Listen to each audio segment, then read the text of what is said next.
So today we are going to talk about the genetic code and the experiments of 3 scientists who helped develop the code. The genetic code uses sequences of 3 nucleotides, also known as the codon, to code for specific amino acids. For example, the codon CUU codes for the amino acid leucine. In the 1960s, all that was known was that 3 nucleotides code for 1 amino acid.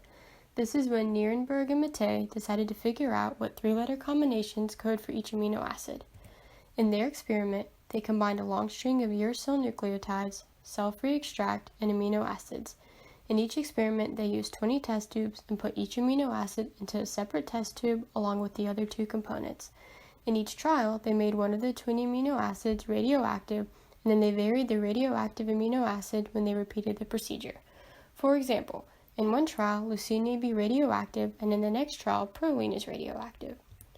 Once this protein is formed and isolated via filtration, it is tested for radioactivity. If the protein produced is radioactive, then the amino acid that was radioactive is present.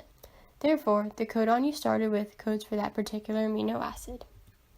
In doing this, they identified that UUU codes for phenylalanine, CCC codes for proline, and AAA codes for lysine. However, this was only for codons made up of one type of base, so other experiments were performed for the codon sequences by Nierenberg and Leder. In their experiment, Nierenberg and Leder mixed together trinucleotides, ribosomes, and tRNAs attached to amino acids. Each trial, they varied the radioactive amino acid like in the previous experiment conducted by Nierenberg and Mattei. When mixed, the ribosome binds the mRNA and tRNA that is specified by the codon. In this example, we started with the codon AGA. The anticodon for AGA is UCU, so the ribosome will bind the tRNA with the anticodon UCU instead of the tRNA with the anticodon UCG. Then, the mixture is run through a filter, and the ribosomes paired with the mRNA and tRNA will stick to the filter. The filter is then tested for radioactivity. If the filter paper is radioactive, then the trinucleotide codes for the radioactive amino acid.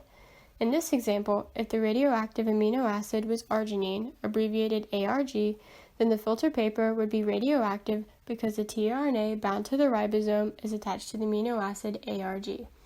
Therefore, the codon AGA codes for the amino acid arginine. In their experiment, Nierenberg and Leder were able to identify the remaining 61 codons, which has helped build the codon dictionary that we use today. Both experiments linked all 64 codons to the 20 amino acids as seen again in this chart.